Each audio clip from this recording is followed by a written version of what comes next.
Millaisia keinoja parineuvonnasta voi saada sellaisen rakentavamman vuorovaikutuksen tueksi?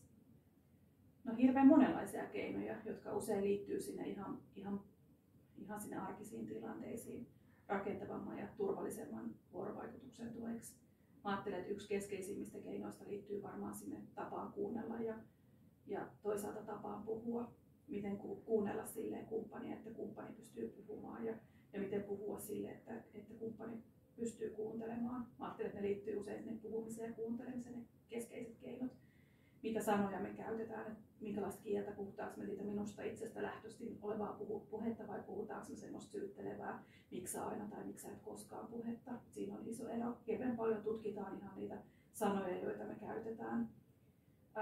Tutkitaan paljon sitä, että mistä mulle syntyy se kokemus, että mua kuunnellaan tai mistä mulle tulee sellainen tunne, että sä oot mun puolella etkä mua vastaan.